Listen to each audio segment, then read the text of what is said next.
Quite for no reason. I'm here for the season and high as a kite, living in error with Maud at Cap Ferret, which couldn't be right. Still, everyone's here and frightfully gay. Nobody cares what people say, though the Riviera is really much queerer than Rome at its height. On Saturday night, I went to a marvellous party with Nunu and Nada and Nell. It was in the fresh air, and we went as we were, and we stayed as we were, which was hell. Poor Grace started singing at midnight and didn't stop singing till 4.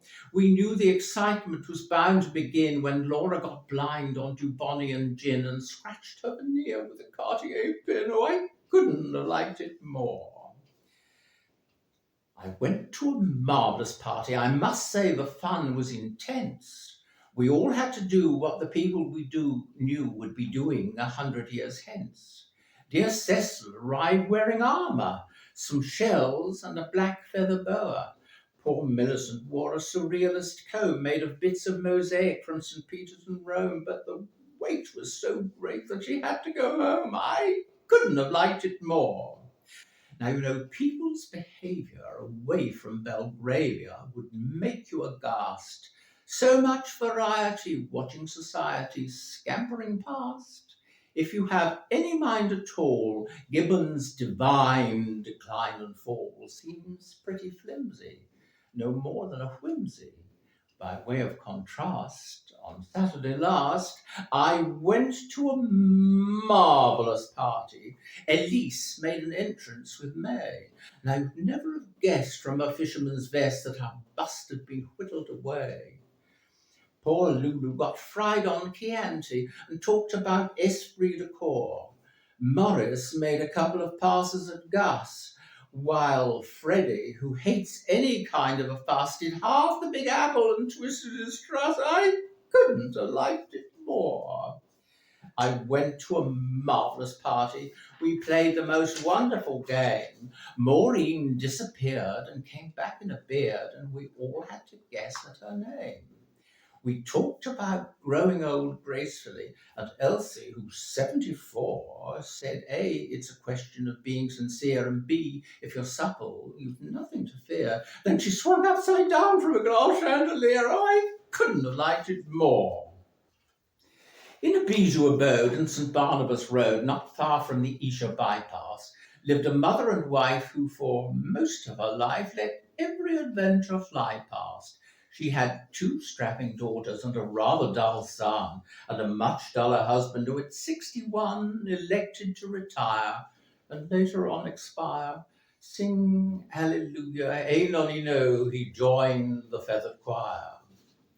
On a wet afternoon in the middle of June, they all of them came home soaking, having laid him to rest by special request in the family vault at Woking.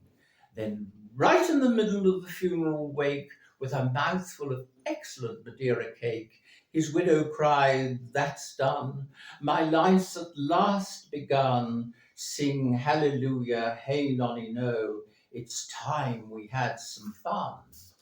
Today, though hardly a jolly day, at last has set me free. We'll all have a lovely holiday on the island of Capri. In a bar on the Piccola Marina, life called to Mrs. Wentworth Brewster.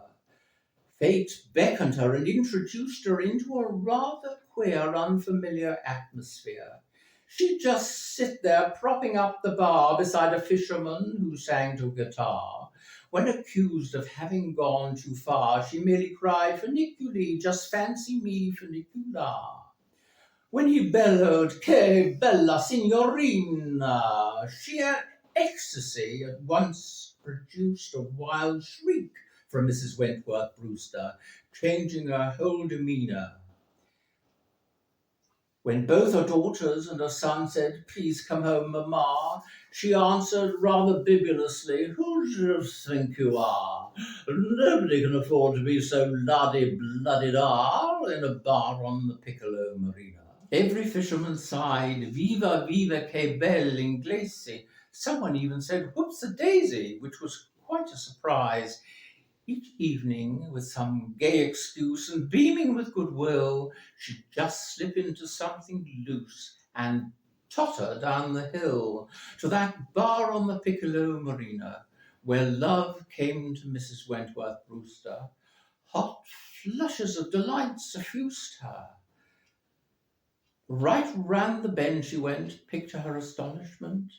Day in, day out, she would gad about because she felt she was no longer on the shelf.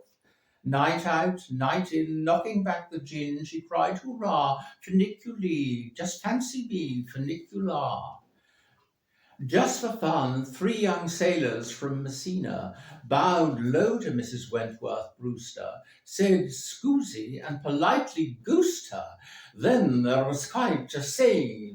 Her family in floods of tears cried, "Leave these men, mamma." She said, "They're just high-spirited, like all Italians are, and most of them have a great deal more to offer than papa in a bar on the Piccola Marina."